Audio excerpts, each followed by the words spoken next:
Talking.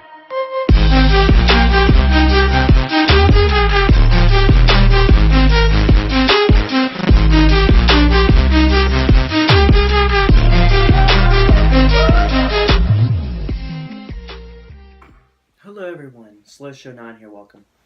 And today I'm doing my top 10 Final Fantasy countdown. This is going to be my own personal list. This is not going to be a list of what some people are probably going to like. A lot of people are probably not going to like this because of the way I choose, the way of how my list is. So I just want to put that out there. A lot of people are probably not going to like this list because of that and because of everything else that's on the list. So I'm doing a top 10 plus some honorable mentions after I do 2, which some people are probably going to get a little upset about the honorable mentions of what's in there. In fact, I also forgot to add one game to the honorable mentions. And most people are going to be pretty upset about that too. Alright, so let's start with number 10. Final Fantasy 13. Most people are actually probably going to think, yeah, this would probably be in either number 10 or in the honorable mentions. The reason why it's number 10... Square Enix made a story that I guess you could say was complete, but it wasn't. With having 6 playable characters, which is usual for Final Fantasy, but the storyline was a little complex, especially in the beginning. Once you go in the beginning of the game, it really, really gets complex until you get into almost the middle of the game. And once you get into the middle of the game, you can really start figuring out what's really going on. And then once you get towards the end of the game, then you really see how the storyline and the plot goes. But the leveling system is a lot of fun. The combat is a lot of fun. It's an updated version of Final Fantasy 7, 8, and 9 combat. It's a lot of fun. It's highly re-ramped. Totally love the combat. Love the cast of characters. They're sort of easy to get into. The gameplay is a lot of fun, but the story is just a little bit up out of there. Also, you also have to upgrade your weapons, and you have to upgrade your other equipment, your accessories, and that also becomes a pain in the butt. Alright, so, number 9. This is going to be a shocker. Final Fantasy 9. Okay, let me explain myself. I never owned an original PlayStation until I was about until I was about 18 years old. And that wasn't even the first Final Fantasy I played. That was more or less like the 8th Final Fantasy I've played. And it really did not even touch me. Yeah, the cast of characters was great. My favorite character in the game will probably be Vivi. Of all time, probably Vivi. Cool as hell. For as nice and cool that guy is, he can pack a punch. But one of the other things is the storyline is great. Cast of characters are great. The combat is good, but it's kind of slow paced. Just like another RPG I'm definitely going to be talking about down the list. Or another Final Fantasy I'm going to be talking down the list. But everything, the gameplay, the graphics are good for it being on PlayStation and in the 5th generation at the time. It was actually a pretty good game. There had a really good super bosses. I've beaten it. Ozma. I've beaten Ozma before, so it can become extremely difficult, but the game itself is a lot of fun. It's not too hard to advance in the game. You know, you do have to put a little bit of work here and there, and for some bosses, especially the first main boss you have to fight, you do have to put a lot of work into it. But other than that, it's just a really, really great game. Alright, number 8, Final Fantasy Tactics. I'm going to say this right now, this list does not include Final Fantasy Tactics Advance. So I want to put that on there. So, Tactics is a tactical role-playing game, if you don't know what that means. You're basically moving on a grid. And then you have like one person moving like this way, and then you can move over this way if you want, or you can move that way if you want. And you can do attack and everything like that. The leveling up system is a lot of fun. The storyline is amazing. The cast of characters are amazing too. The one main thing I don't really like is how tactical it is. You know, you have to really plan a big strategy, especially for some of the boss battles in the game. You really have to plan a strategy, or it's just gonna look bad. Alright, number 7. The original Final Fantasy. It is considered one of the hardest and one of the darkest ones in the series. I can agree with it being in dark, but it being a hard game, I don't think so. The original Final Fantasy, it takes a while to really beat the game. You could, I mean, if you went through a speed run through it, you could probably beat it in about 2 or 3 hours just to really go through. But if you really want to level up to the highest that you can, it would probably take you about 5 to maybe 7 hours just to fully complete the game.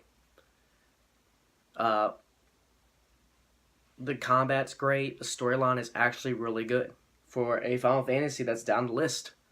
That's actually on number 7. Is actually a really really good storyline. I do highly recommend it. You also get to choose who you want to be. You also get to choose the names of every person. You also get to choose different classes and different jobs for each person and choose who you want. Like a warrior, black mage, a white mage. You can choose anything. Alright, number 6. Y'all are really gonna hate me for this. Final Fantasy 6. 3 in North America, 6 in Japan. This is not my type of role playing game. I can admit that right there. 6 was good. The storyline was great. The gameplay was great. Cast of characters was amazing. I really love the cast of characters. I really love the story. Combat was pretty easy to get into, but just the gameplay of the game, just on how long it really takes to level everybody up and things like that, it really just gets really redundant. And that's one of the main reasons why it's number 6 on the list. Most of y'all are gonna be another shocker on this list. Number 5, Final Fantasy 7. Again, this was a game that I never started playing. Like I said, I never owned a PlayStation till I was about 18 or 19, about 18 or 19 years old. That was the first time I ever had an original PlayStation. Final Fantasy 7 was not my first Final Fantasy, so not even 13 was. And we'll actually keep going down the list and we'll find out what it is. But Final Fantasy 7, it's one of those RPGs that is revolutionary, especially for its cast of characters, its gameplay, it's everything. The leveling up system is amazing. The storyline is amazing. Cast of characters is. The gameplay is. One of the other things I really don't like is the equipment system. And I didn't really like that too much. And also on how long it really takes to really advance to beat the game. You have a lot of bosses in the game, but you really have to level up a lot for most of these bosses. And that's one of the main problems about it. Like carry armor, especially towards like almost 3/4 of the game. You have to really like level before you hit that boss, and that's one of the main things I don't like about some Final Fantasy games, where you actually really have to really grind just to beat a boss. You shouldn't have to always grind to beat a boss. You should be able to grind enough to be able to beat one. And some of the bosses in this game you really have to grind to. Number 4, Final Fantasy X2. I've beaten it. I absolutely enjoy it. I haven't beat the game 100%, but I've beaten it to the point where I've got a really good ending. And to tell you the truth, the game is not bad. The storyline is a little mixed feelings for me. When you only get to play 3 characters, that's kind of cool. But then again, it has a way. It has. I can say that Final Fantasy 13 took the combat system from this game and made the combat system of Final Fantasy 13 like twice as better. But the combat in this system's great. The leveling up takes a little bit. The missions can be a little bit difficult here and there sometimes. You just have to know what you're doing. Number 3, Final Fantasy 13-3. I have beaten it. Lightning Returns. This game does not take a long time to beat. You could literally beat this game. This is probably one of the shortest Final Fantasies I've ever played besides the original. You could actually beat this game in about 20 or 25 hours. A typical Final Fantasy game takes about 50 to maybe 60 hours. Just typical storyline. That's not including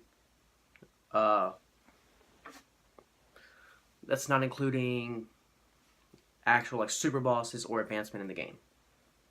Number 2. You remember how I was talking about slow pace from Final Fantasy 9? Here's this one, Final Fantasy 8. It is my second most favorite. In fact, I also own it. I forgot where I put it at. but I absolutely like the game. It's a lot of fun. It has a great cast of characters. It does take you a while to beat this game. Uh, just to like really level up, it doesn't take that long to level up. Especially your Guardian Forces, it doesn't take long to level them up completely, but it does take a while for you to level up your characters. Uh, when I beat this game, it probably took maybe about almost 70 hours to fully beat this game. All right, some honorable mentions. There are two games in this list that are not in this list, and that is Final Fantasy II, Final Fantasy III. We can also count out some more. Chronicles, Crisis Core. There's plenty more. Advanced Tactics, they're not in there. So I'm gonna go ahead and just say them. Final Fantasy 13-2, Final Fantasy 4, Final Fantasy 5, Final Fantasy 15, Final Fantasy Type 0, World of Final Fantasy, Chocobo's Dungeon, and people probably really hit on me for this one. Final Fantasy 12. I didn't like the combat. That's all I'm gonna say about it. I didn't like it. My number one. If I didn't say any of the other ones that are like in the series, most of y'all can really guess what it is, and that is Final Fantasy 10. Well, HD remaster, pretty much same difference to me. Final Fantasy X is my favorite Final Fantasy. I absolutely love the game. I've beaten the game twice completely. Storyline completely. I've beaten the game once fully, especially in the original version, not the HD remaster. In the original version, I've beaten. Well, I count just main super bosses, and that's it. Not like Nemesis or all the other ones, like Omega Weapon and Ultimate Weapon. Yeah, you beat those. Yeah, I pretty much have already beaten the game. I've beaten that game once fully like that, but I've beaten the storyline and everything twice already. I absolutely love the game. I love the cast of characters, especially Yuna. Love Yuna. Amazing girl. Love the storyline. It really doesn't explain much in the first amount of the game, but when you start advancing in the plot, it really tells the whole story. Especially when you start getting cast of characters, you can actually customize your armor, which is awesome. You can customize your weapons. You can also switch people in and out, which you can always do no matter what. And even within the game, one of the main things I like is how it starts out easy, like teaches you how to play, and then once you advance, it gets you to like the harder bosses. So it like teaches you how to play the game, which is amazing. All Final Fantasy should have that option right there, where it teaches you how to play the game, and then you just advance completely. And it's just amazing. It has a great leveling up system, nothing compared to the original leveling up, where you just level up after you get to a certain point. You level up. With this one, you actually have a spear grid, which you can actually level up every character on your own, which I absolutely adore. And that's my list right there. I'm sorry if the games that you didn't like was in the number 5 through 1, or if they were in the honorable mentions, not in the top 5 or top 10 at all. I apologize, but it's my top 10, so thanks, guys.